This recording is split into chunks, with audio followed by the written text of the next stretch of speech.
Tenía el micrófono apagado. Buenas tardes, le decía. Hoy vamos a seguir con el tema de losas.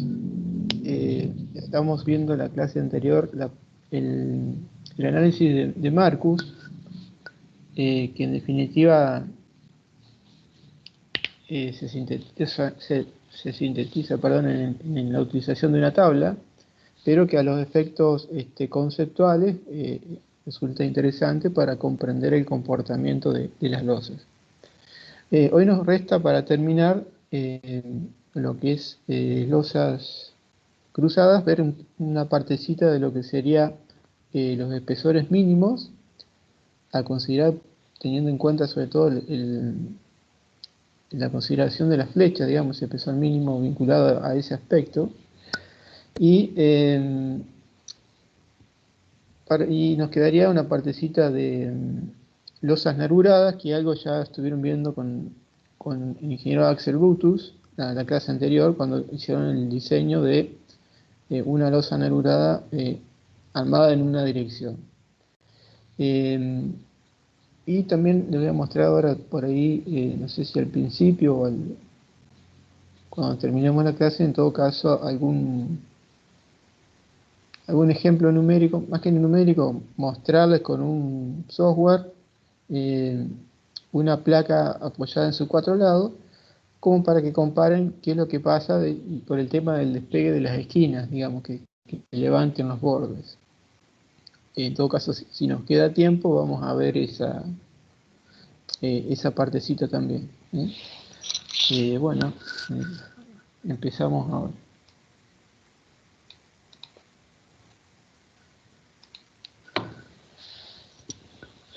Bueno, en cuanto a lo que es los espesores mínimos del reglamento, el reglamento da unas fórmulas en las cuales considera un espesor mínimo en función de la rigidez relativa entre losa y viga. Es decir, nosotros tenemos, por ejemplo, tengamos una losa rectangular, entonces no es lo mismo, a ver, si tengo una losa así cruzada, supongamos, perdón, una losa cruzada, ¿sí? Apoyada en 4 vigas, no es lo mismo que esta viga tenga mucha rigidez, que sea una cosa flexible, digamos. Si esta viga, por ejemplo, es flexible y esta también es flexible, es decir, supongamos que tengan la altura de la losa, entonces en realidad no van a ser rígidas, entonces la losa, en definitiva, va a terminar apoyando, si tengo estos dos bordes mucho más rígidos, supongamos que tengo 2 paredes y estas vigas son de poca rigidez, entonces en vez de ser una losa cruzada, y esto va a terminar trabajando así. Entonces, ahí es evidente la importancia de la rigidez relativa entre losa y viga. Bueno, entonces en estas fórmulas que el reglamento nos brinda, tiene en cuenta, digamos, entonces la rigidez relativa entre la viga que está en el borde y la rigidez de la losa. Y entonces habla de, y esa rigidez relativa entre viga y losa lo hace, cuando es una losa cruzada, lo determina ese coeficiente de rigidez relativa en las dos direcciones, ¿sí? Entonces, como dice ahí arriba, ese coeficiente se lo denomina alfa sub m, como ven acá. Entonces, ese coeficiente alfa sub m, entonces tiene en cuenta la rigidez a flexión de la viga y la rigidez de una faja de losa comprendida entre los ejes de losas adyacentes. Por ejemplo, para ser más gráfico, digamos, vamos a pasar un ratito de acá y venirme a esto. ¿A qué me refiero? Supongamos que tenemos, voy a borrar estas, no puedo, así puedo borrar esas dos líneas ahí. Entonces, fíjense, yo tengo estas losas de acá, yo borré esas líneas, ¿sí? Si yo quiero comparar la rigidez relativa, lo voy a hacer con esto otro, que es más. Comparar la rigidez relativa. Supongamos que estoy analizando, a ver, esta losa de acá, esperen un poquito. A ver, esta losa.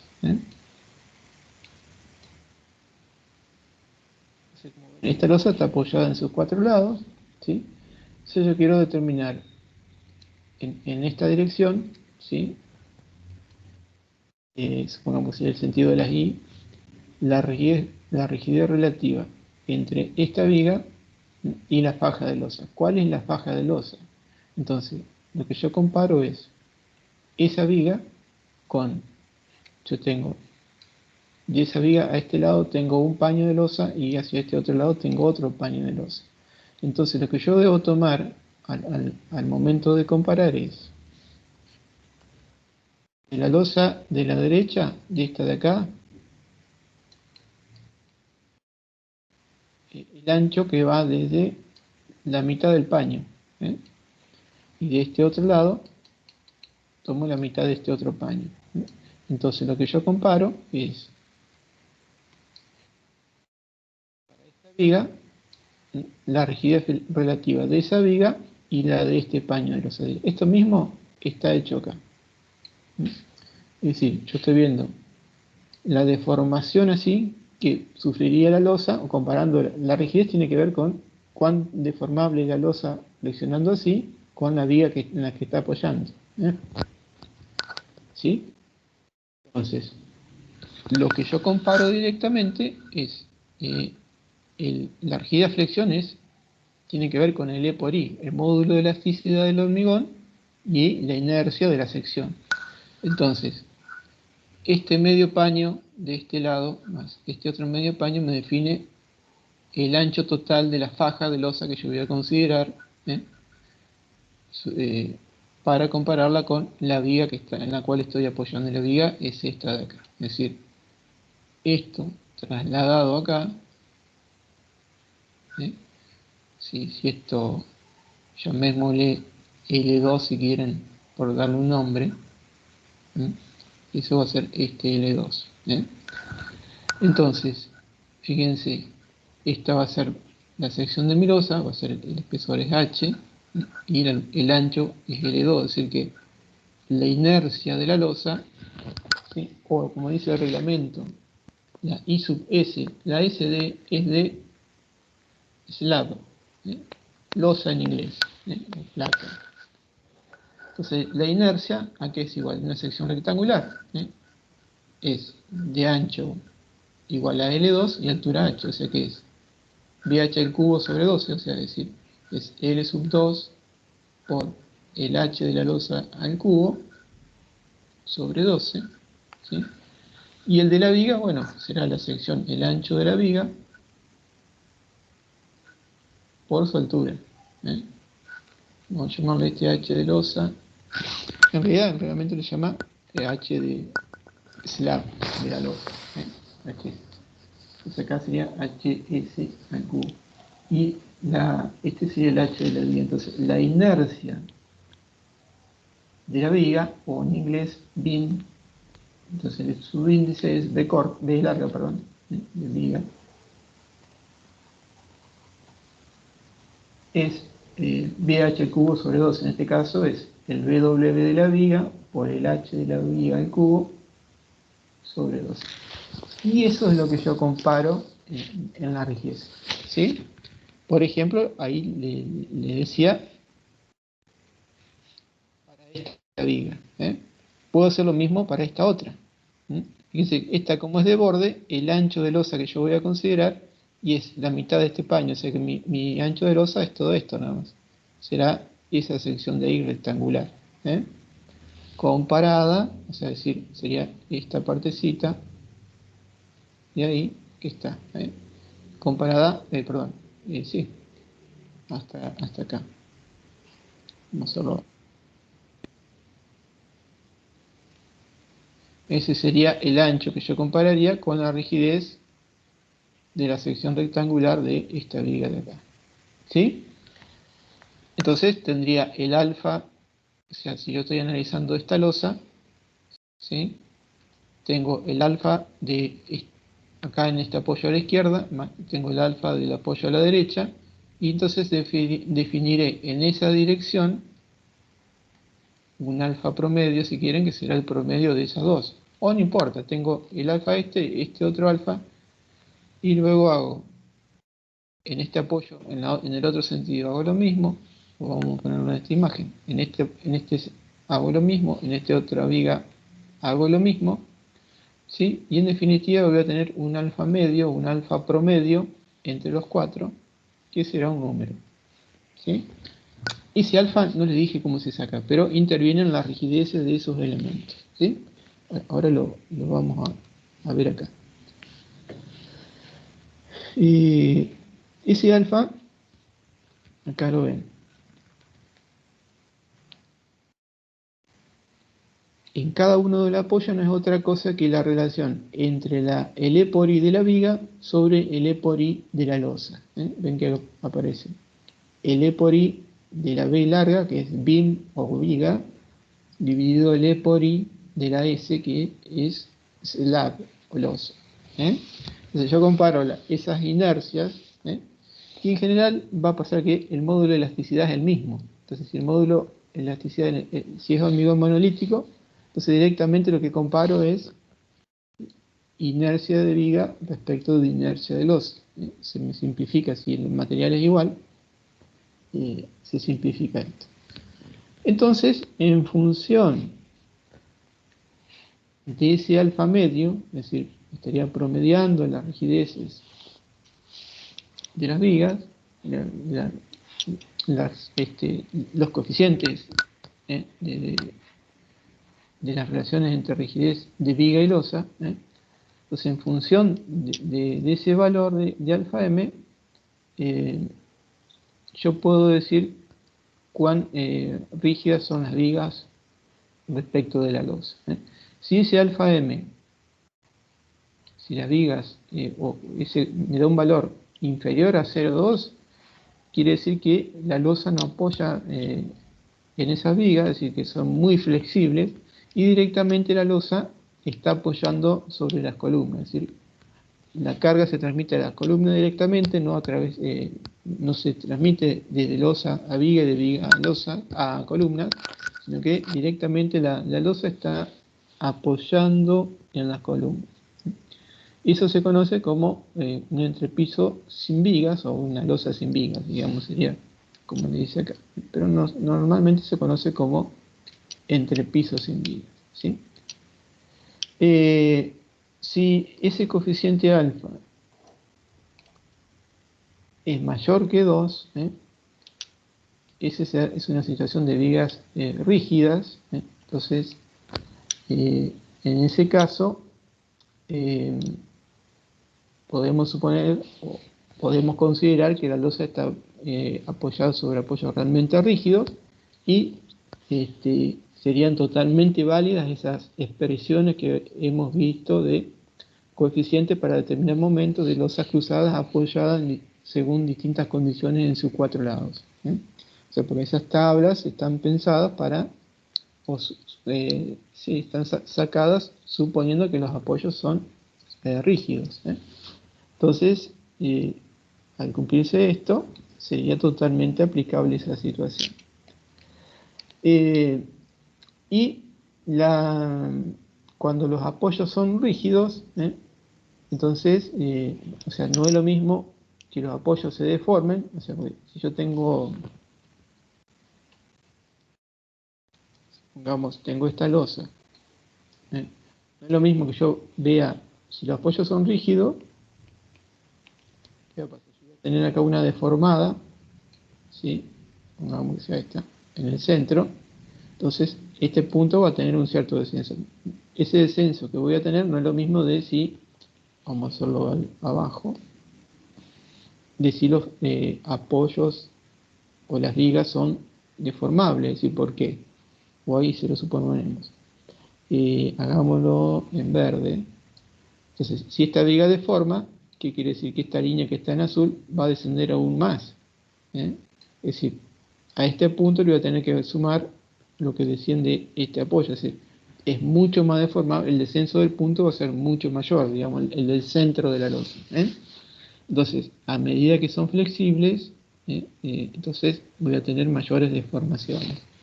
En la flecha, o voy a tener mayores flechas en la losa. Bien, entonces, losas rígidas, losas sin vigas, y después tengo el intermedio, son losas con apoyos flexibles. Losas con apoyo rígido, losas sin vigas y losas con apoyos flexibles. Entonces, según ese coeficiente alfa m, ¿sí? Yo voy a tener dos expresiones. Entonces, si yo, una es, o uso losas sin viga directamente, entonces ya sé que no voy a tener viga, entonces ahí tengo un criterio que eso lo van a ver en otra materia, cuál es el espesor mínimo, pero también está fijado en el reglamento, en función de si una losa de borde, de interior, o sea, puede haber en las losas de los entrepisos sin vigas, hay espesores mínimos. Nosotros, como estamos analizando estas dos situaciones, es decir, donde tengo losas apoyadas sobre vigas, puede ser que esas vigas sean o flexibles o sean rígidas en función del alfa. Entonces, según me dé el alfa, si me da mayor que 2, bueno, tenemos esta expresión.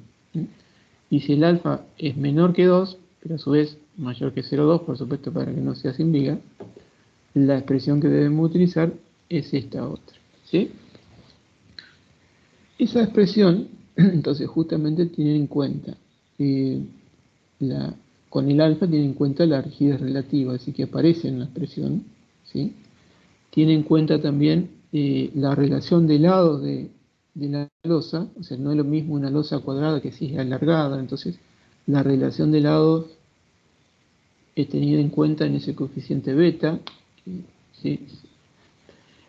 Y también tiene en cuenta el tema de la calidad del acero, que lo considera con este término que contempla la tensión de fluencia del acero que se colocaría en esa losa. ¿Sí? Las dos fórmulas son similares, si quieren, y bueno, y por supuesto, Ln, ¿sí? Que es la luz neta mayor de una losa. Si yo tengo una losa rectangular, o hagamos un cortecito si quieren. Si esa losa está apoyada en vigas,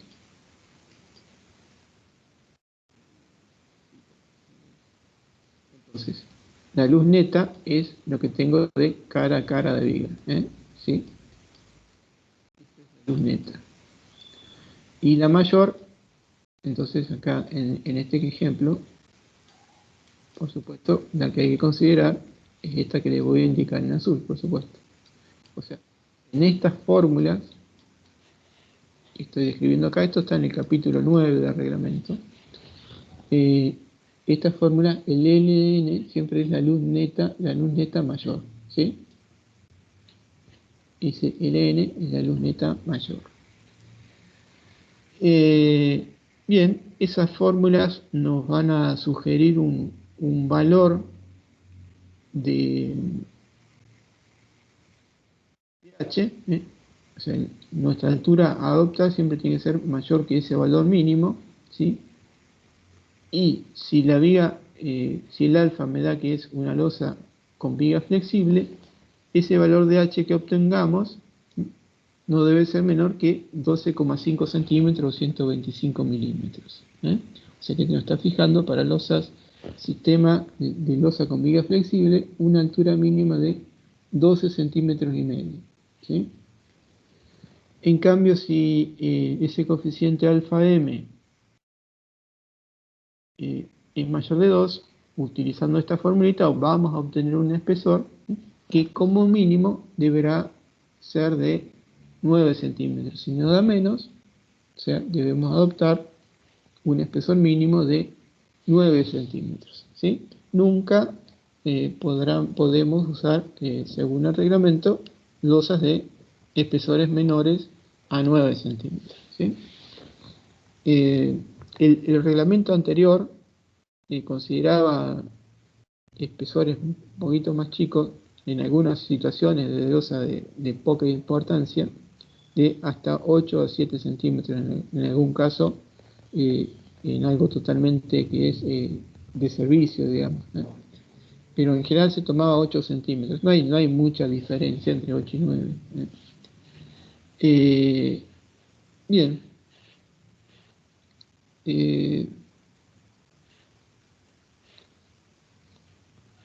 Bordes sin continuidad. Si alfa... Bueno, en los bordes sin continuidad, ¿a qué se refiere esto? A ver. Tenemos que volver a la imagen anterior. Por ejemplo, si vamos acá.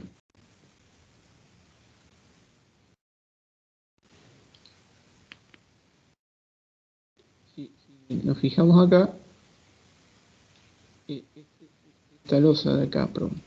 Esta losa de acá, como losa cruzada,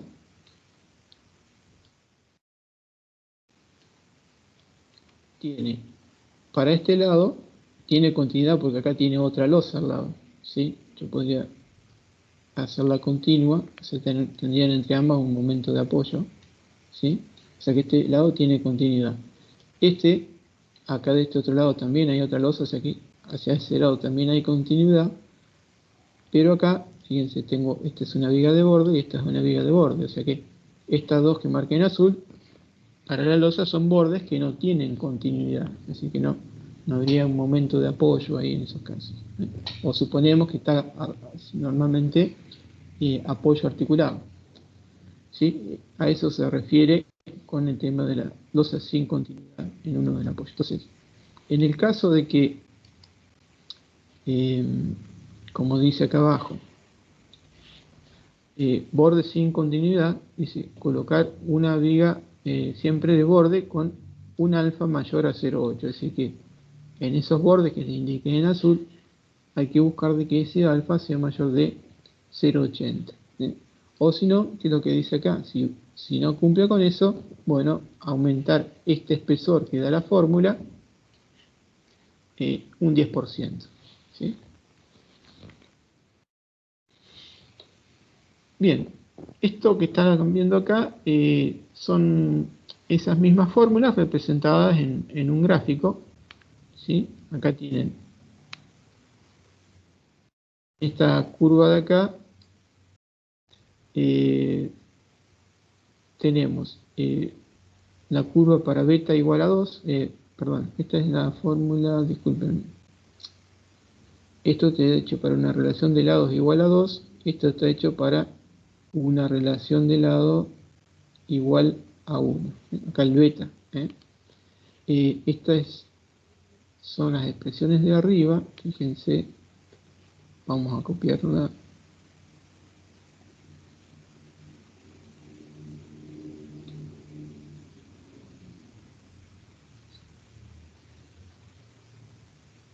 Gamma, listo, a ver, poner un poquito.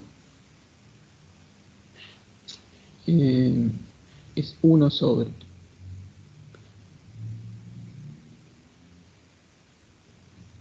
En realidad es las expresiones que están viendo ahí. Espérenme un poquito.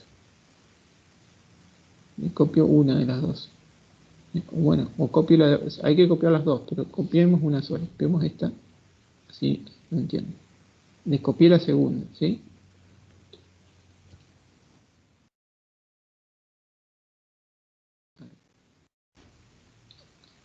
Fíjense, esta es la de abajo. Entonces, lo que está acá, el gamma, es... Ahí. Esta. Es la inversa de esto. Es 1 sobre todo esto. Fíjense que es ln dividido un gamma. Lo pone a ver acá. En esa formulita. Ven que la altura mínima es ln sobre un gamma. Es decir, h es ln dividido un gamma. O sea que el gamma es, en esta va a ser 36 más 9 beta, dividido todo lo que está arriba, 0,8, bueno, toda esa historia, más FI dividido la tensión dividido 1400. ¿Sí? ¿Qué es esto de acá? Es lo que está ahí. Y eso es lo que está representado acá. Entonces ahí tiene la 913, ¿sí? Y la 912. Están representados ahí. Entonces, tenemos la 913, es esta partecita así. Es esta parte. La 912 tenemos acá. Perdón, la 913.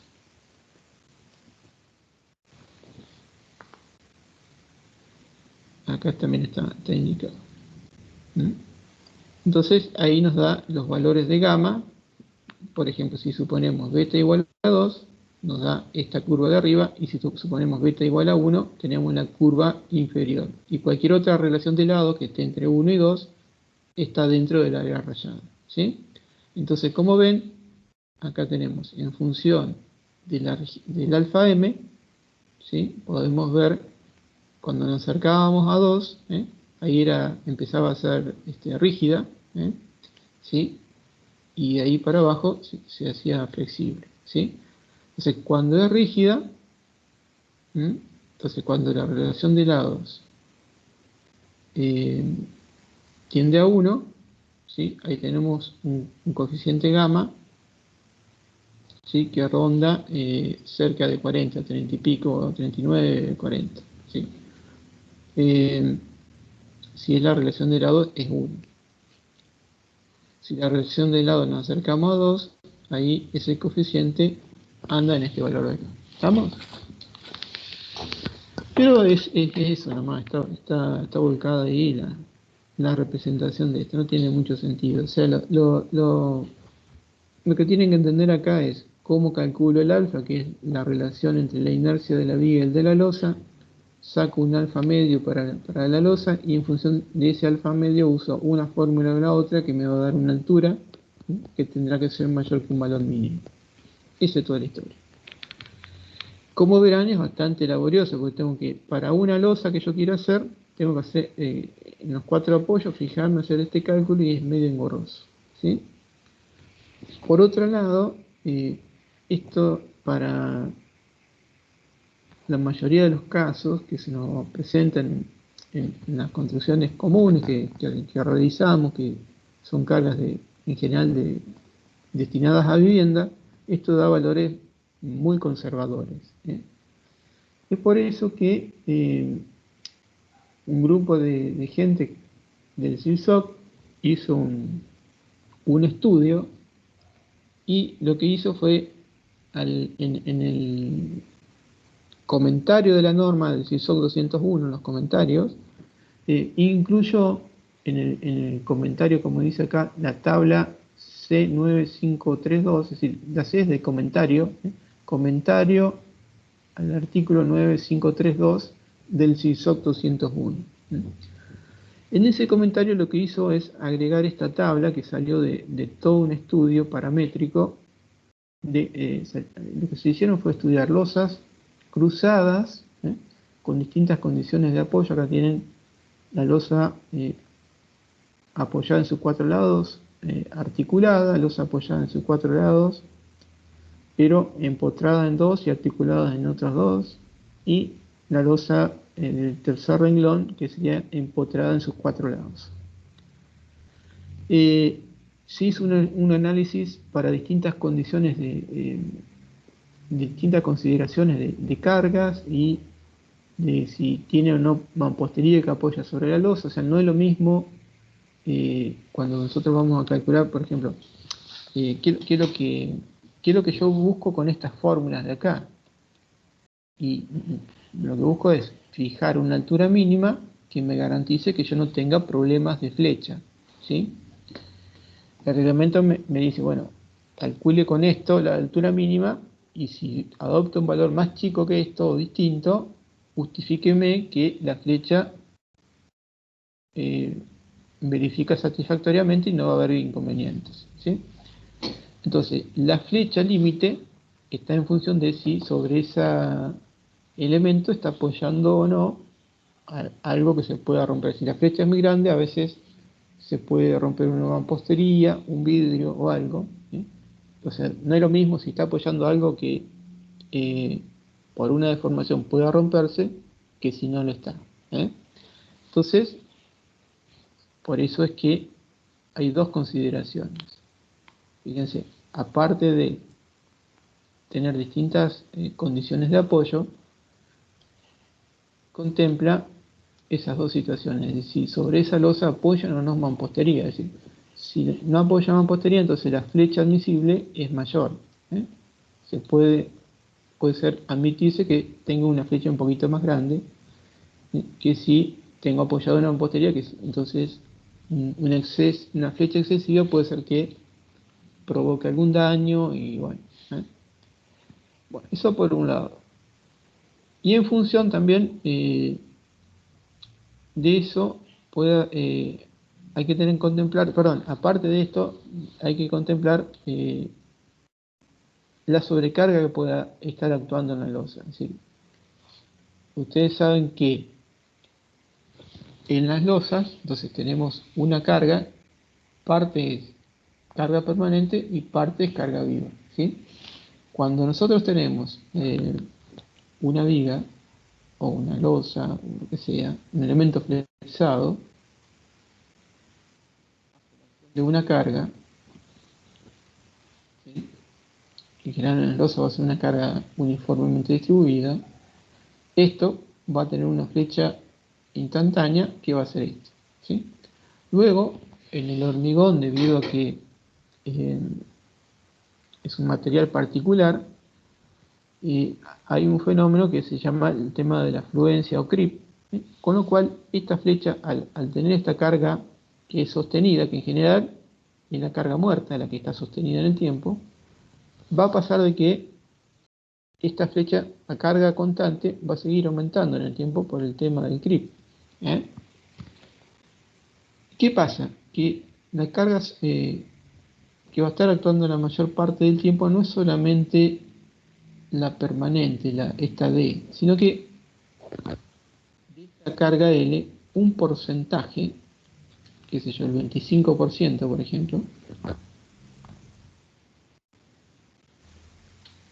es probable que esté actuando la mayor parte del tiempo. O sea que acá se va a sumar, por ejemplo, 0,25 de L. O sea que mi carga constante o que me va a producir este efecto secundario en la flecha o sumatorio con el tiempo, ¿eh? Va a contemplar una partecita de la sobrecarga. Y es por eso que no es lo mismo que si la sobrecarga es de 300 que si es de 500, ¿eh? Entonces la otra cosa que tiene en cuenta ese estudio es eh, cargas pesadas y cargas más o menos que no superan un cierto valor, ¿eh? Entonces, si las cargas no superan los 300 kilos por metro cuadrado, lo que para nosotros serían los 3 kilonewton por metro cuadrado, ¿eh? Entonces vamos a tener esta columna, ¿eh? Y si superan los 500, o son cargas pesadas, tenemos esta otra columna, ¿eh? Y en punto intermedio podríamos interpolar entre esto y esto. Entonces, resumiendo, ¿cómo uso esta tabla? Bueno, por un lado tengo el coeficiente beta, que es, y lo mencioné arriba, pero no lo vi y no mencioné a qué hacía referencia. Pero beta es la relación entre el lado mayor, voy a poner LM mayúscula, dividido el lado menor LM minúscula, para distinguir mayor y menor. Pero no es otra cosa que es la relación del lado de la luz, ¿sí? Entonces, esto es así. En función de las condiciones de apoyo, bueno, supongamos que es apoyada en su cuatro lados, articulada.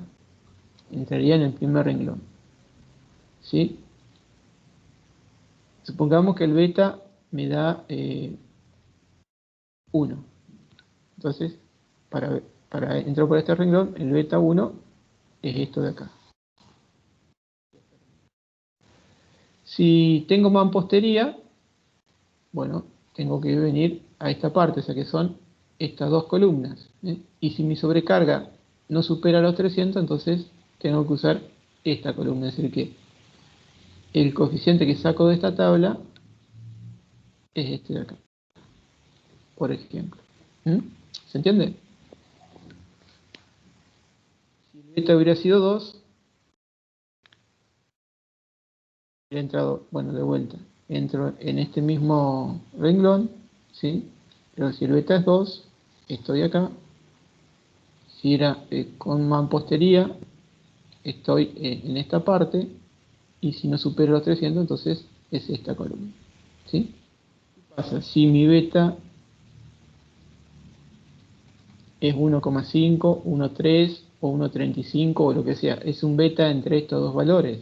Y bueno, simplemente tendría que haber interpolado entre estos dos valores. Es decir, para beta igual a 1, tenía 35, para beta igual a 2, tengo 25. Entonces, haciendo una interpolación, para beta 1,35 obtendré el correspondiente valor de gamma. Este coeficiente acá es el gamma.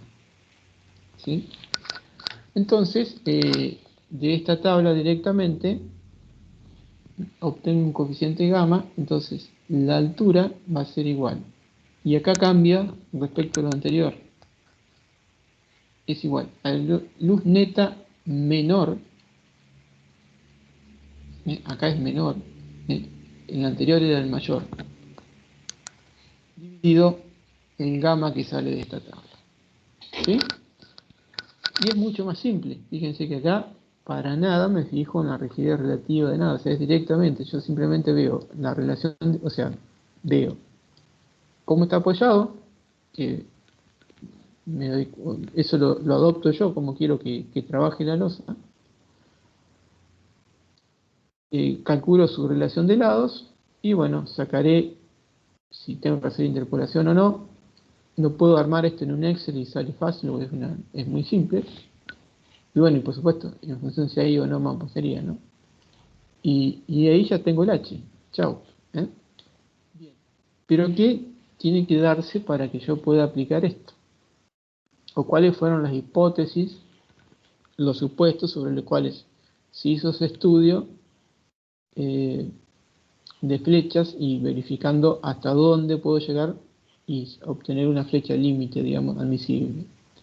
Bueno, las hipótesis son estas, que está también en el comentario.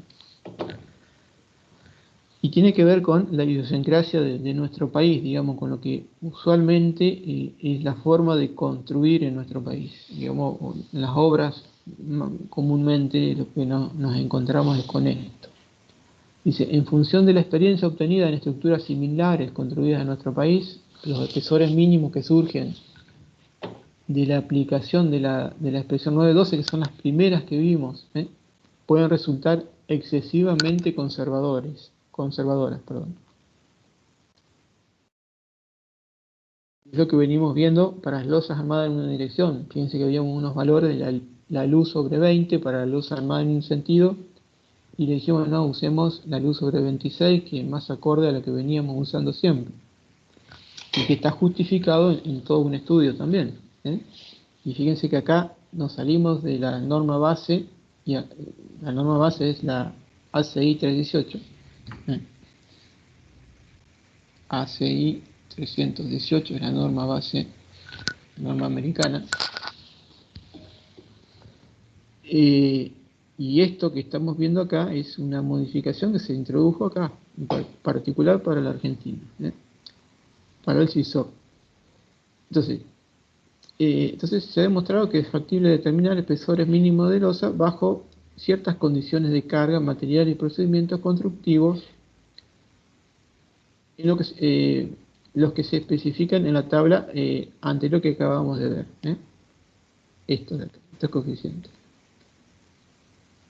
En la cual es posible interpolar linealmente para valores intermedios del beta o las condiciones intermedias que se den. Las hipótesis sobre las que se desarrolló el estudio una referencia, o sea que si ustedes van a los comentarios, al final de los comentarios, tienen las referencias bibliográficas, entonces en la 928 y van a ver cuál es el estudio ese. Entonces, las condiciones son, bueno, si nosotros construimos esa losa o el repiso, y como mínimo tiene que tener un curado de 3 días, y sí, eso lo tiene que tener cualquier estructura de hormigón, y yo le diría hasta 7 días, pero no menos de 3 seguro. O sea que hay que cuidar, es importante cuidar el curado para que el hormigón desarrolle la resistencia. En cuanto al plazo mínimo de remoción de puntales, son 2 semanas, o sea que recién a los 14, 15 días podríamos remover puntales, e incluso yo dejaría algunos puntales de seguridad cada tanto, porque seguro el piso de arriba se va a continuar, se va a ayudar a soportar un poco de carga, digamos, que esté apuntalada, se solidariza los pisos inferiores, o sea que el hormigón de la losa que vayamos a hacer esté soportado por al menos 2 niveles, digamos. Por eso los puntales de seguridad. Que luego de hormigonado, la mampostería recién se va a realizar a los 3 meses. Y la puesta en uso del edificio va a ser después de, una vez colado eso, al año, más o menos. Son valores estimados. Es decir, este punto tiene que ver con cuándo empieza a actuar la sobrecarga, ¿no es cierto?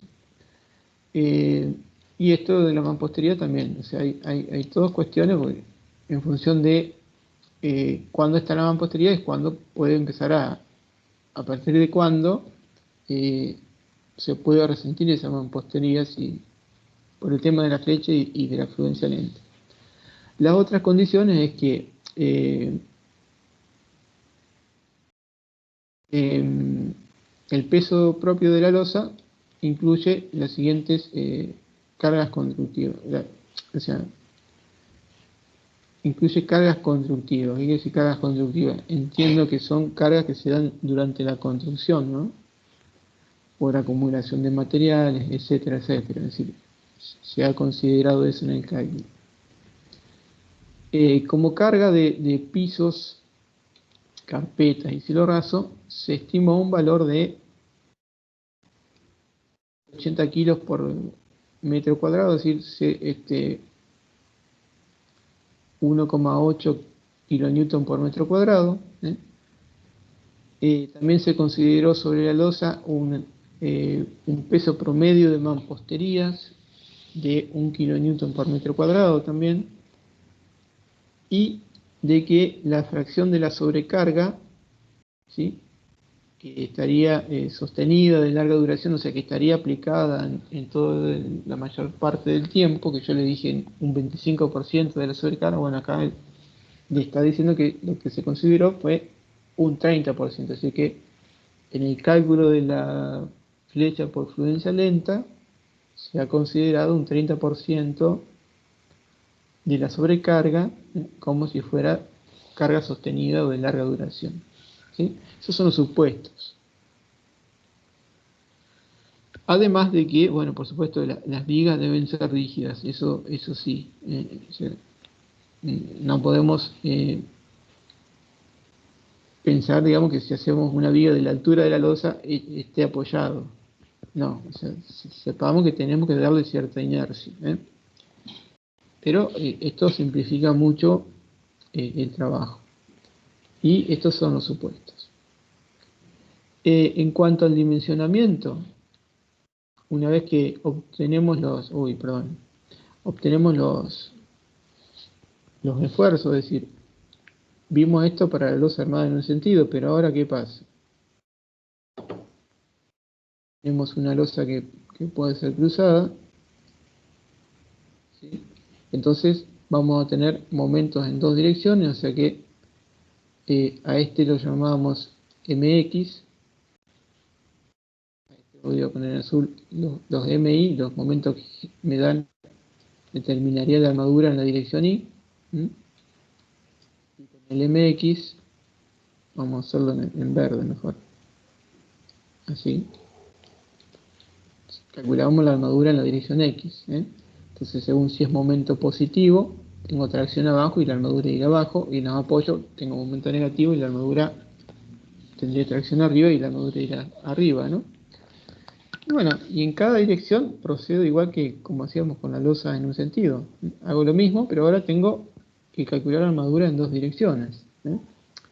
Entonces, ¿qué voy a calcular? En la dirección X una armadura, en la dirección Y otra armadura. Lo que debería hacer es, en todo caso, si yo tengo un corte de la losa, voy a ver que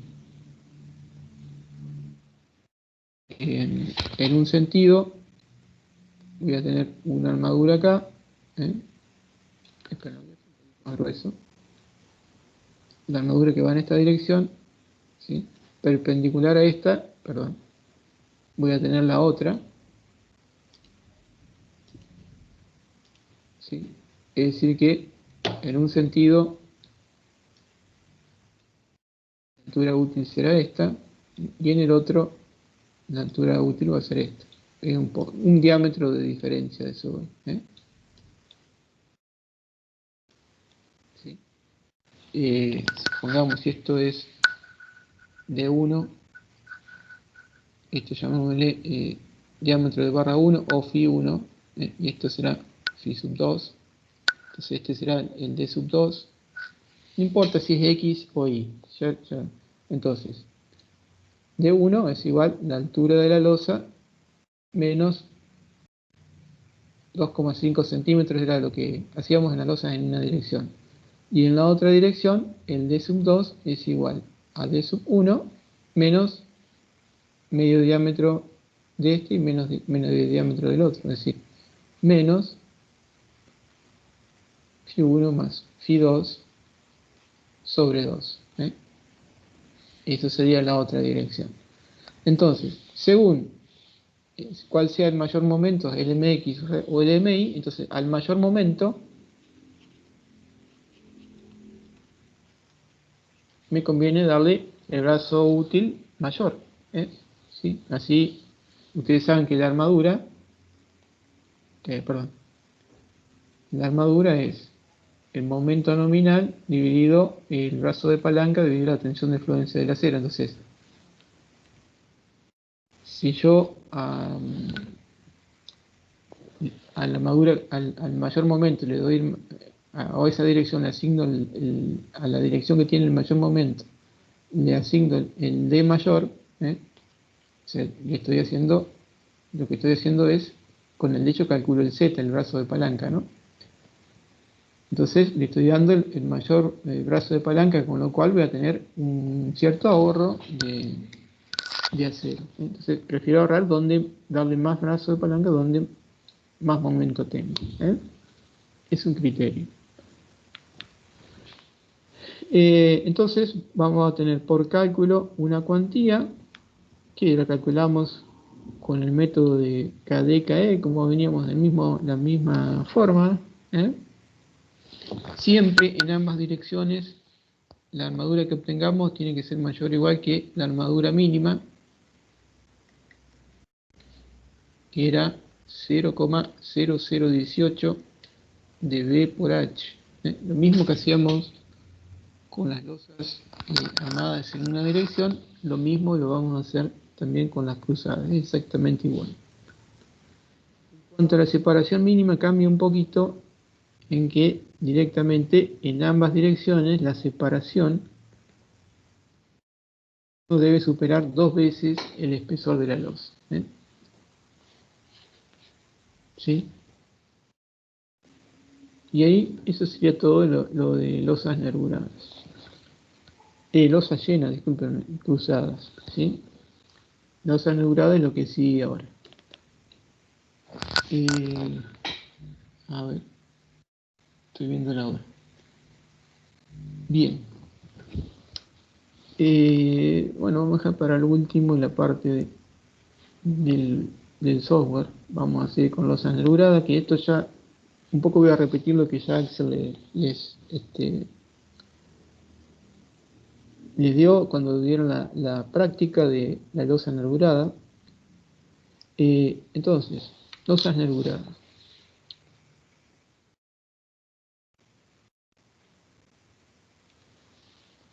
Entonces, como ustedes saben, a medida que la luz aumenta, yo necesito darle rigidez a la losa para controlar la flecha. Entonces empieza a tener importancia la altura, o la altura respecto del tema de la flecha contra lo que tiene que ser, o lo que vemos normalmente que es la resistencia. Es muy importante. Y cuando la luz es muy grande, si uno la losa la hacemos maciza, entonces lo que va pasando es que la estructura se torna muy pesada, ¿eh? Y bueno, todo eso se traduce en costos, digamos, ¿sí? Y entonces, si yo como veíamos al inicio de la materia, que el hormigón resiste bien las compresiones y a la tracción suponemos que no colabora nada, entonces lo que hacemos es, bueno, retiramos donde está traccionado, retiramos parte del hormigón y con ello reducimos el peso por un lado, ¿sí? Y bueno, entonces de esa forma logramos cubrir grandes luces y hacer una economía, tanto en peso y también en cantidad de material. Esos volúmenes que nos vamos a ocupar con el hormigón, los llenamos o los encoframos, utilizamos encofrados perdidos o casetones perdidos o elementos que se pierden o son recuperables. Entonces me queda el espacio después a la vista o puede ir un cielo raso y después no lo veo, digamos, pero los puedo llegar a recuperar para usarlo en los siguientes niveles, en los siguientes hormigones.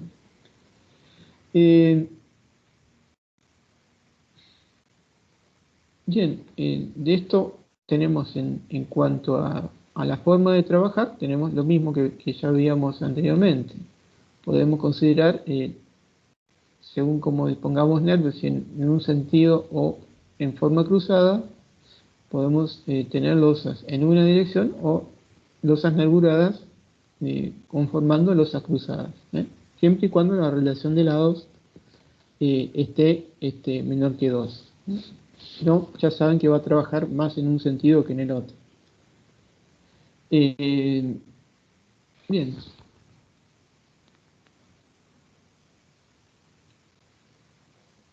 Acá hace referencia, realmente tiene una imagen de un proyecto, de un caso real, digamos, una construcción de vida del ingeniero italiano Luigi Nervi, ingeniero arquitecto, no sé, en donde ahí ven los nervios están dispuestos siguiendo las direcciones principales de los momentos. Es decir, si yo dispongo los nervios en esas direcciones, ahí no tienen torsión, o sea, es todo flexión lo que tendrían esos nervios. Pero bueno, hacer eso es algo caro y bastante complicado. Eso es anecdótico, digamos, un caso de estructura nervurada particular. En general, siempre van a ser en forma ortogonales la disposición de los nervios, o bien siguiendo líneas, tramos rectos, si quieren. Por ahí pueden formar romboidales, digamos, pero en general es ortogonal.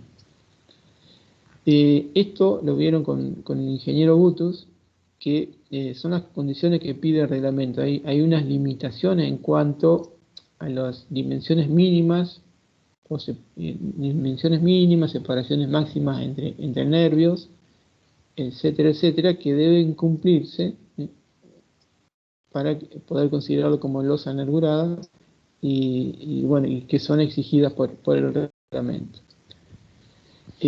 Por ejemplo, que la altura de la losa, la altura total, sea menor o igual que 3,5 veces el ancho mínimo, ¿sí? En cuanto a ancho mínimo, estamos hablando de los nervios, ven que los nervios pueden ser de sección variable. ¿Por qué es de sección variable? Y si yo tengo que hacer un encofrado que yo lo quiero recuperar, por ejemplo, si lo hiciera algo rectangular, acá le tengo que dar una pendiente mínima a este lado para que cuando yo lo quiera sacar, esto se despegue y salga fácilmente. Si lo hago recto, o a 90 grados, quiero decir, o sea, vertical, me va a costar desarmarlo, digamos. Entonces así recupero el casetón sin mucho esfuerzo, ¿no es cierto? Pero bueno, acá esta dimensión mínima tiene un valor que son 10 centímetros o 100 milímetros, como dice acá. Entonces, la altura debe ser menor o igual que 3 veces el ancho mínimo que tenga mi nervio. No hace referencia a estos 10, sino que el ancho mínimo del nervio. Dice mínimo por en caso de que sea de sección variable. ¿Sí? Debe superar entonces esa relación. Y la separación libre entre nervios no debe ser mayor de 80 centímetros o 800 milímetros. ¿Sí? Si supera ese valor, ya hay que considerarlo como, analizarlo de otra forma, que sería como un emparrillado de vigas. Bien, hay otros requisitos más. Bueno, están más adelante. Pero, bueno, uno de ellos también es que cumpla con... Debe tener una altura mínima también por rigidez para que no tenga flechas excesivas, que así ven para el caso de losas armadas en una dirección, esto ya lo habíamos visto, hay un rengloncito para losas armadas en una dirección que habla de losas nervuradas armadas en una dirección. Este renglón es válido para losas y para vigas, o sea, también esto es aplicable a vigas.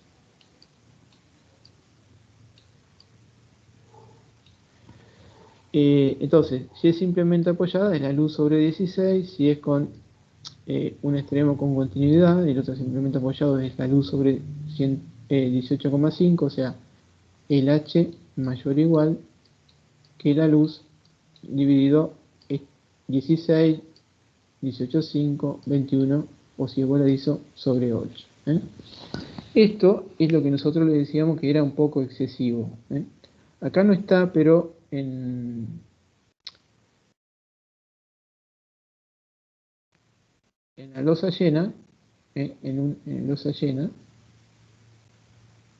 acá teníamos 1 sobre 20. Hemos visto que entonces el H de la llena, vamos a poner HL, es la luz sobre 20. ¿Sí?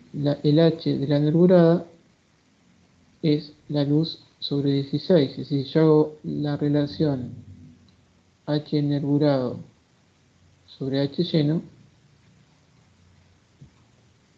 esto me da 20 sobre 16. Es decir, si yo escribo esto ahí, me queda 20 sobre 16 y esto me da, dividido por 4, me queda 5 cuartos, es decir, 1,25. ¿Sí? Es decir, como conclusión, esto lo vimos, es que la altura de la nervurada es igual a 1 vez y cuarto la altura de la losa llena. ¿Sí? ¿Por qué les digo esto? Si bien está la tabla, ¿qué pasa con las cruzadas? En las losas cruzadas, fíjense que en ningún momento tenemos ¿qué hacemos? La altura mínima de las cruzadas. Entonces, lo que yo digo, y venimos utilizando en la cátedra, es, bueno, en las cruzadas usaríamos la tabla anterior, por ejemplo, entro en función si hay mampostería, no hay mampostería, si está apoyada en sus 4 lados, bueno, entro en el primer renglón de esa tablita, la tabla 9.2, no me acuerdo el número, y saco ese coeficiente gamma, creo que era, bueno, sí, gamma. Entonces, ahí yo sacaría el H de la llena, va a ser el gamma, perdón, la luz menor sobre el gamma. ¿Sí? Y si quiero saber si yo lo hago nervurado, entonces el H nervurado, y esto me dará un valor X, entonces será 1,25 por ese valor X, o por lo que digamos el H que obtuve de la llena, ¿sí? Entonces, podríamos usar las mismas tablas de losa llena, y si se trata de una neurada, ese valor aumentarlo un 25%. A eso voy, ¿sí? Entonces, cualquier fórmula que usemos de la llena, la aumentamos un 25% para obtener el espesor que debiéramos darle a la neurada. Es un criterio, digamos, como para tener una idea, o sea, un valor más o menos ajustado en función de lo que el reglamento hace, ¿no? Si yo les comparé este valor de la neurada con el que da la llena, que está faltando una parte de la tabla. Hagan lo mismo si ustedes quieren con las otras condiciones de apoyo y van a ver que más o menos siempre está en 1,25 la relación de lados. Entonces de ahí es que salió ese criterio. En cuanto a las losas, en general, como una forma de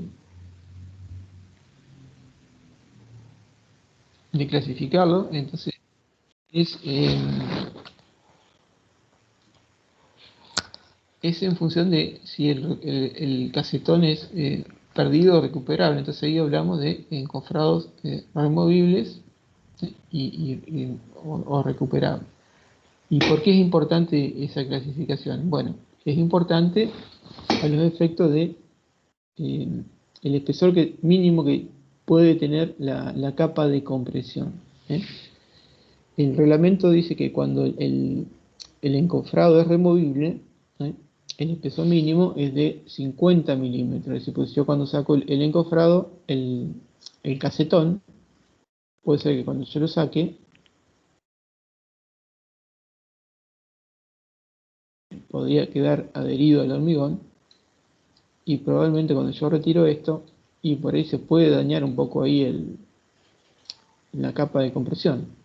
Entonces, entiendo que por eso exige un valor mínimo de 50 milímetros ahí, o la separación entre nervios dividido 12.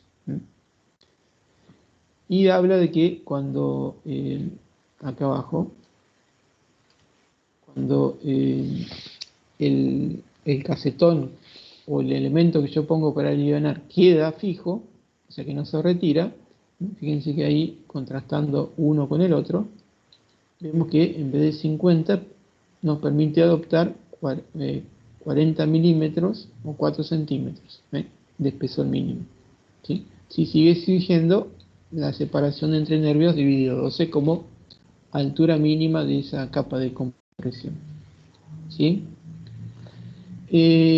Una consideración más es que sería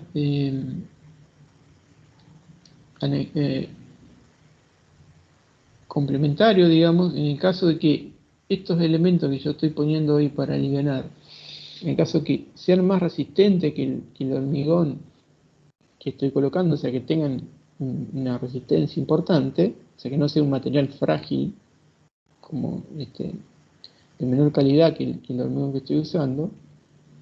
Entonces, si es resistente, me dice, bueno, cuando se calcule la resistencia al corte no lo hemos visto, pero si yo tengo una sección cualquiera, la resistencia al corte, y tiene que ver con el área, ¿no es cierto?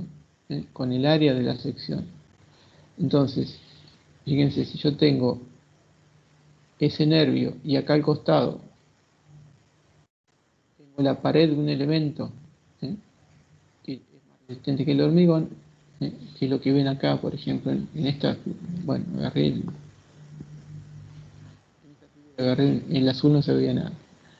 Si veo, comparo ahí la viga, tengo adosada a los costados, esos elementos que alivianan, pero que cuando yo leí el hormigón, ese material se adhirió con el hormigón, y entonces me permite, en el caso de que ese casetón tenga una resistencia mayor o igual que la del hormigón, a los efectos del corte, considerar el ancho, incluyendo el espesor del elemento que está adherido al nervio. Eso es lo que menciona acá, ¿sí? Y es lo que dice el reglamento, ¿sí? como comentario. Y si quieren, eso sí es, si se quiere, si no hace falta, en general, si las cargas no son muy importantes, las losas no tienen problema de corte, ¿sí? Las nervuradas, por ahí como uno le retira esa parte, entonces sí, la sección que trabaja el corte es solo el nervio, entonces en las nervuradas a veces se justifica hacer una verificación al corte. En las losas llenas no, en general no hay problema, ¿sí? Acá no está, pero para losas nervuradas, eh, no se usan las nervuradas cruzadas, no usamos las mismas tablas de las losas llenas, las que usamos para, ¿sí? Habría que las de las losas llenas, como nosotros le estamos retirando esa parte del hormigón, la losa nervurada cruzada pierde rigidez a torsión. Entonces perdemos ese efecto favorable de la torsión, ¿eh? Que veíamos en la clase pasada, que lo evidenciamos cuando vimos el método de Marcus, ¿eh? Y entonces los momentos que debemos considerar en las losas cruzadas, nervuradas, son un poquito mayores y salen de otra tabla que se las voy a mostrar ahora en un ratito. Que están en el manual ese de Loser que les mencioné. Acá ven una foto, un caso de una losa, esas típicas que pueden haber por ahí encontrar en la ciudad, habrán visto, losas cruzadas. Entonces la forma de materializar esos casetones es con bloques de poliestireno expandido.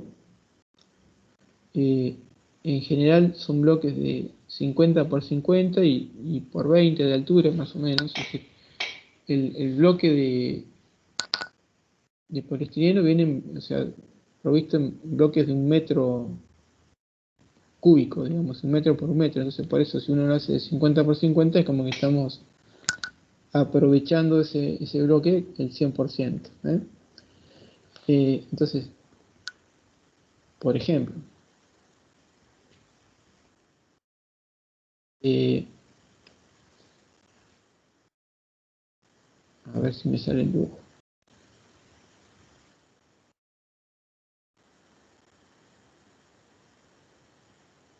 Es decir, tienen 50 por 50. Acá nos queda el ancho del nervio, que como mínimo saben que son 10 centímetros, entonces ya. Entonces vamos a tener las losas cruzadas, nervuradas, tenemos los bloques de 50 por 50, eso en planta, y los nervios que van en las dos direcciones. Y en corte, no sé, tener, a ver, vamos a hacer los nervios, que es más fácil. Vamos a hacer así, los casetones, perdón. Así.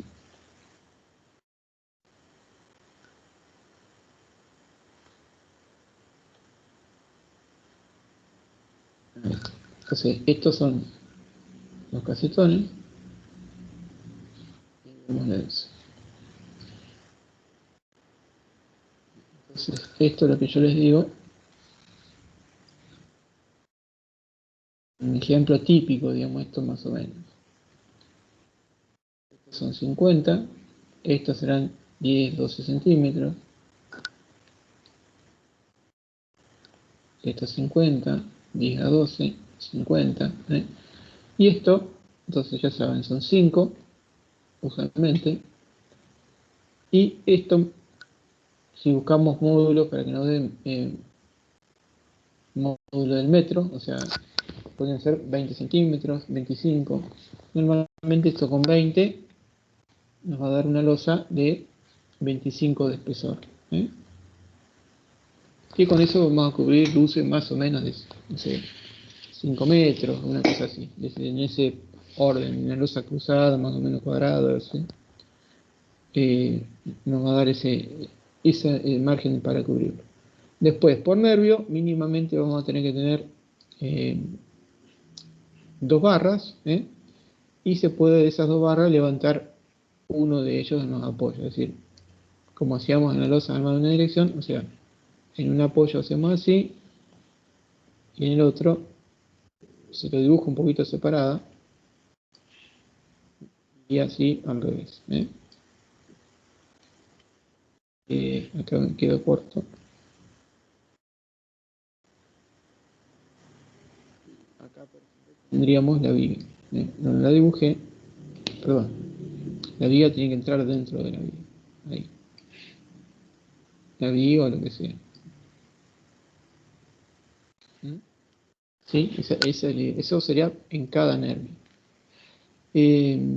Puede ser así, puede ser, o sea, siempre levantamos, o si no, hay que poner una adicional en el apoyo para los momentos de apoyo. Y en la capa de compresión siempre lleva una malla de contracción y temperatura, calculada para, o sea, en la capa de compresión, como vieron con Axel la clase pasada, siempre hay una cuantía, una armadura mínima, 0,0018 de B por H. En la capa de compresión el H son estos 5 centímetros. En general esto basta con una malla Q188, como diríamos. Por ahí esta malla, si uno la mete bien en los apoyos, también esa misma malla va a tomar los momentos en los apoyos, porque ya es una del 6 cada 15, entonces directamente podríamos colocar estas rectas, si quieren, sin doblarlo. Eso en general. Y ahí terminamos. No me acuerdo si les quería mostrar algo más de losas nebuladas. Ah, bueno, losas nebuladas era esto.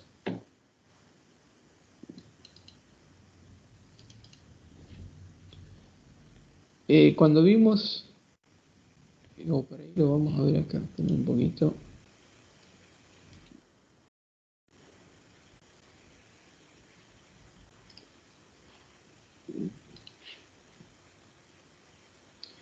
El método de Marcus, vieron que sacábamos al principio los coeficientes, decíamos ahí, que la carga Q se repartía en Qx y Qy, ¿sí? Y Qx y Qy dependían de la relación de lado y la condición de apoyo, y en realidad obteníamos un coeficiente kappa y un coeficiente rho. Entonces,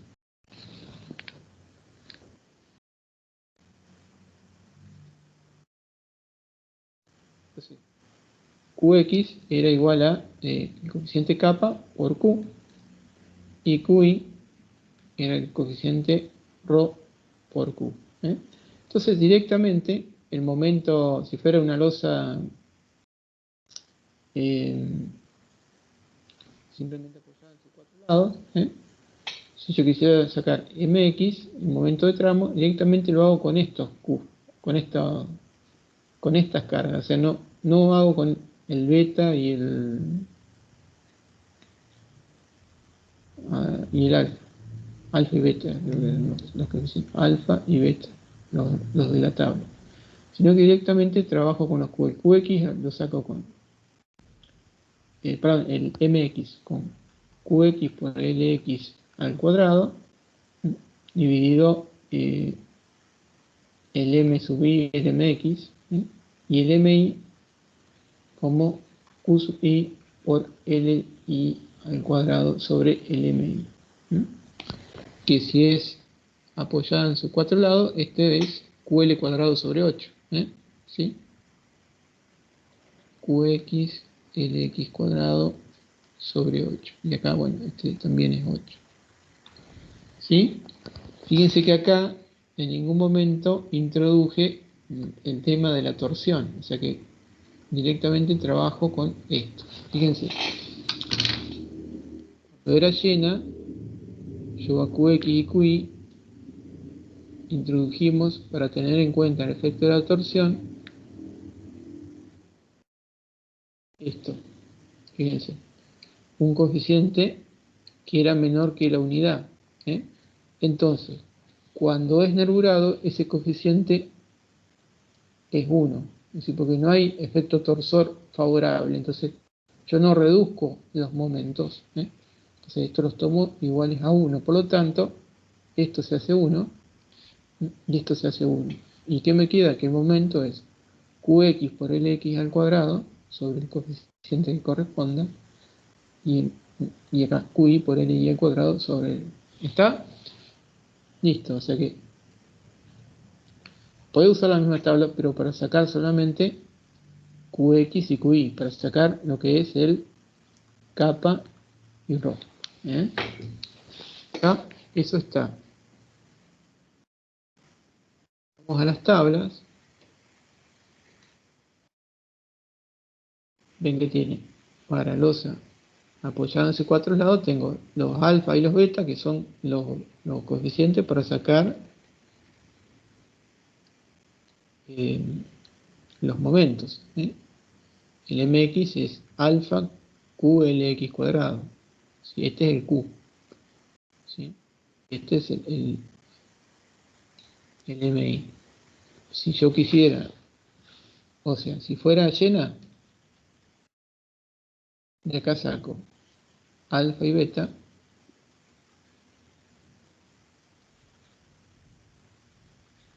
¿sí? Y calculo mx es igual, vamos a escribirlo como está acá, alfa por q, el q de la losa, ¿eh? Por lx al cuadrado. Y el mi es igual beta por q por li al cuadrado. ¿Eh? Si es nervurada, ¿qué hago? De la tabla saco, voy a anotarlo en rojo, kappa y rho. Es decir, saco kappa y rho. Entonces saco qx es igual a kappa por q, qi es igual a rho por q, y entonces mx es igual a qx por lx al cuadrado dividido el coeficiente de momento, que en este caso, como es simplemente apoyada, el coeficiente de momento mx igual a mi igual a 8. Entonces el momento mx me quedaría qx por lx al cuadrado sobre 8, o lo que es lo mismo, qx es esto, kappa por q por lx al cuadrado sobre 8. Y el mi es igual a q sub i por lx por li, perdón, al cuadrado sobre 8, o lo que es lo mismo de esta expresión, es rho por q por li al cuadrado sobre 8. Fíjense, entonces esto es en rojo lo que hay que hacer con la nervurada cruzada, y en azul como haríamos comúnmente con una losa llena. ¿Sí? En los apoyos sí se usan las mismas fórmulas, que lo vimos que toda la clase pasó. Bueno, eso es nervurada. Con esto creo que terminamos ya la parte de nervuradas y esto. Bien.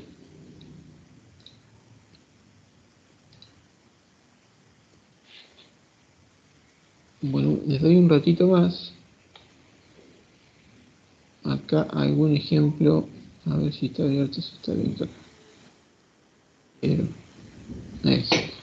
Bueno, yo acá tengo hecho un modelo de una losa apoyada en sus cuatro lados. Vamos a sacar todo esto de elementos finitos. Ahí está viendo la malla de elementos finitos.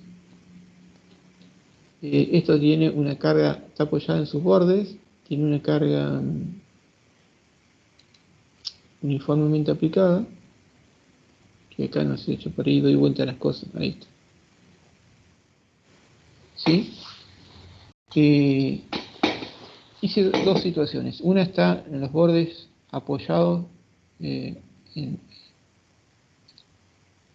toda su longitud, ¿sí? Y después hice otro modelo en donde los bordes nos resisten, si la losa, si los bordes se traccionan, es decir, si la losa se busca a levantar, se despega y no admite tracción, o sea que le permite a la losa en la esquina, si quiere levantarse, despegarse, ¿sí? Acá está agarrada en todo el perímetro, ¿sí? Entonces, acá si quieren vemos, ni me acuerdo de la carga que tiene, acá tengo el caso de carga 1, no importa eso. Es la misma geometría, todo igual, misma carga, pero lo que cambia es que en una están le impido que la esquina se despegue y en la otra se lo permito. ¿Eh? ¿Está? Bueno, voy a sacar las cargas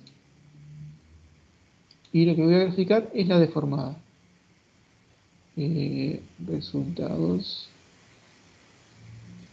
deformados. Ahí está. Entonces, como ven, ahí tengo el máximo descenso, que son 4,7 milímetros. Voy a anotarlo a ver qué podemos hacer con esto.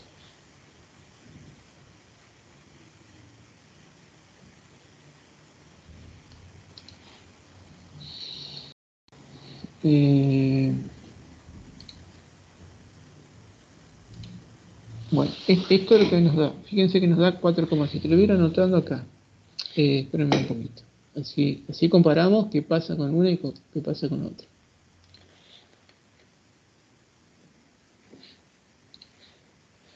Vamos a poner, sí, a 4, así.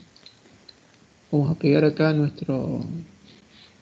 Entonces esto le impido que se despegue. Dejamos ahí.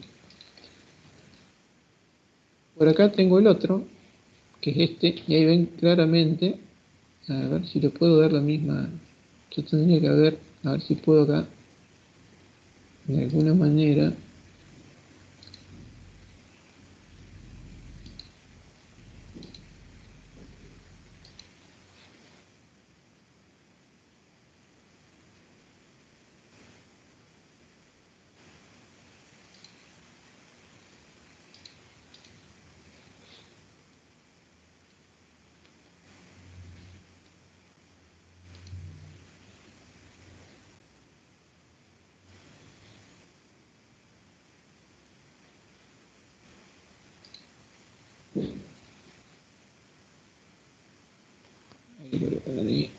bueno, está más o menos parecido.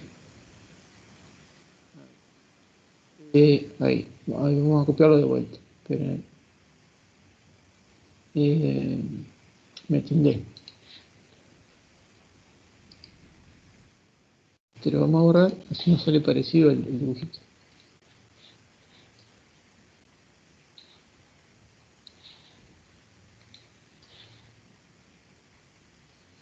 Vamos a ir sacando las imágenes. Entonces ahí ven, esto sería sin despegue. El otro está levantado. El mismo caso de carga. Y vamos a copiar acá y comparamos después ya. Informaciones por ver, ¿eh? Después vemos con los momentos si quieren.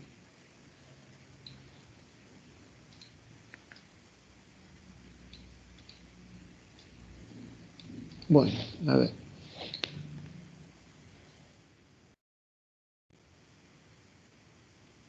Entonces, acá vemos, en la que no se puede despegar de la esquina, o sea que sería favorable, es más rígido. Ahí tenemos una flecha total en el centro, no sé las cargas que tiene aplicada ahí, pero ahí tenemos 4,7 milímetros, ¿sí? Casi medio centímetro. Es más, lo pueden ver acá abajo. Ahí tienen el valor máximo, 4,7.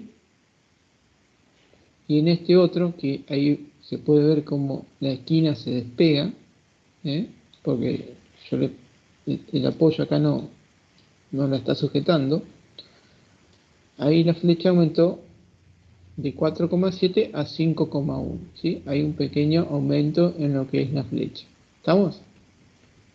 Bien. Eso por un lado. Veamos el momento flector. Voy a poner el MX, es decir, si ustedes ven acá, este es X, o sea, el MX, el que actuaría así y generaría tensiones sigma X, ¿sí? Generaría flexión en la losa así, le haría flexar en este sentido. ¿Cómo lo venimos usando? Vamos a poner MX, ¿sí? Ven que es máximo en el centro. Si quieren, se lo grafico como si fuera una superficie el momento.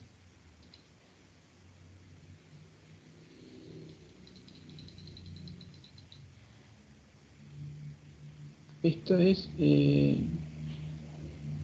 sin apoyo en las esquinas, perdón, por eso confundo. Este va a confundir, no lo vamos a poner.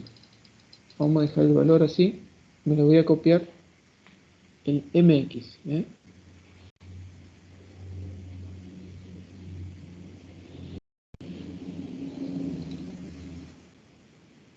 a dejar acá. Y ya lo comparamos con el otro.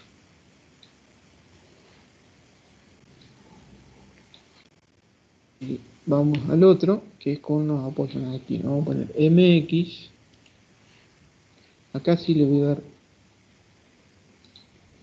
voy a extruir la superficie de resultados. Entonces ven que estos son los momentos en los extremos, que son los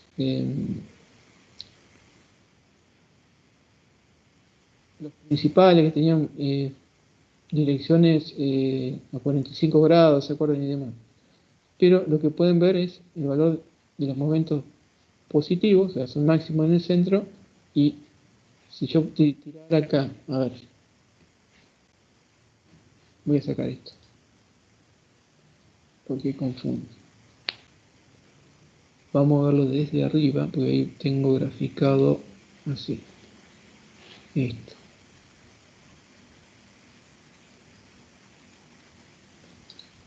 A ver si puedo verlo. Ahí está. Ese sería el diagrama de momentos de los MX. Ahí lo estoy graficando en planta. ¿Sí? O sea, tiene una forma parecida a lo que vemos en las vigas. Es decir, es como si yo estoy haciendo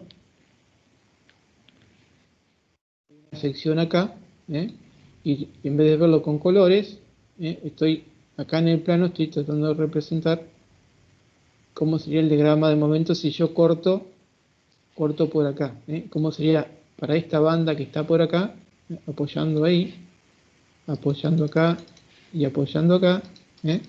¿Cuál es el diagrama de momento? Y sería este diagrama de momento, ¿sí? Que acá lo veo de otra forma, con colores.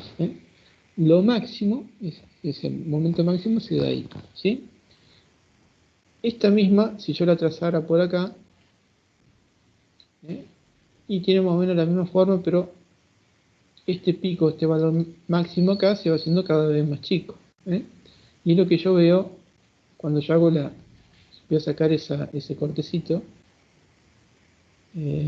así. Cuando yo hago la extrusión, ¿ven? Que lo que yo veo es, confunden la esquina, pero no importa eso. Ven que si yo hiciera la parábola es máxima acá en el centro, y a medida que yo me voy hacia los bordes, ahora intentemos dibujarlo. Si yo hiciera el corte por acá, y no se ve nada, ¿no? El momento sería acá. Si hago el corte por el centro, esto es más grande. Uy. Es decir, esto se va achicando a medida que me voy desplazando hacia los apoyos. Pero bueno, ya vamos a compararlos. ¿Qué pasa cuando tengo un caso o el otro? Bueno, acá era y ahí.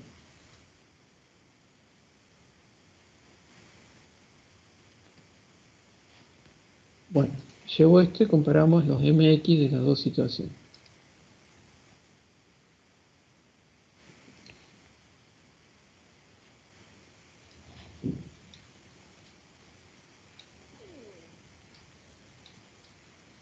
Bueno, entonces a la izquierda tenemos, perdón, otra vez.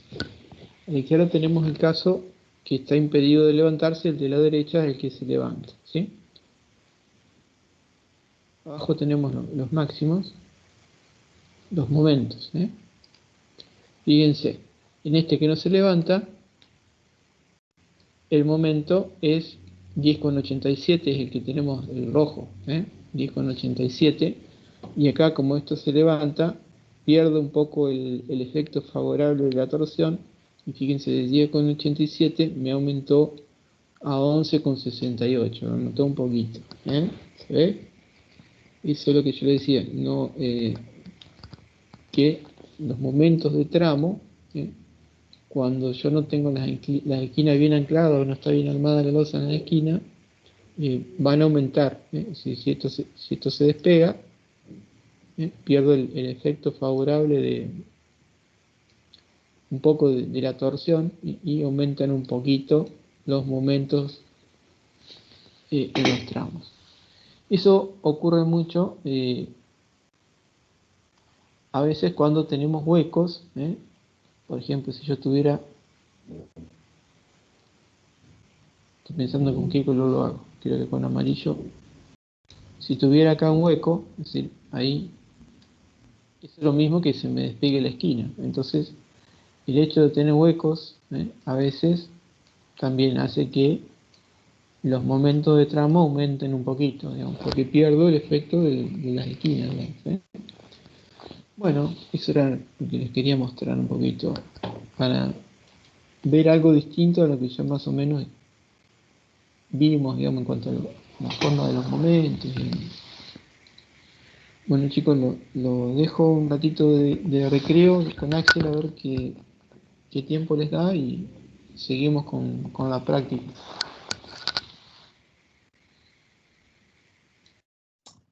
Buenas tardes, ¿cómo andan? Si les parece, vamos a hacer 15 minutos y a las 19:25 arrancamos con la práctica. Bueno, profesor. Bueno.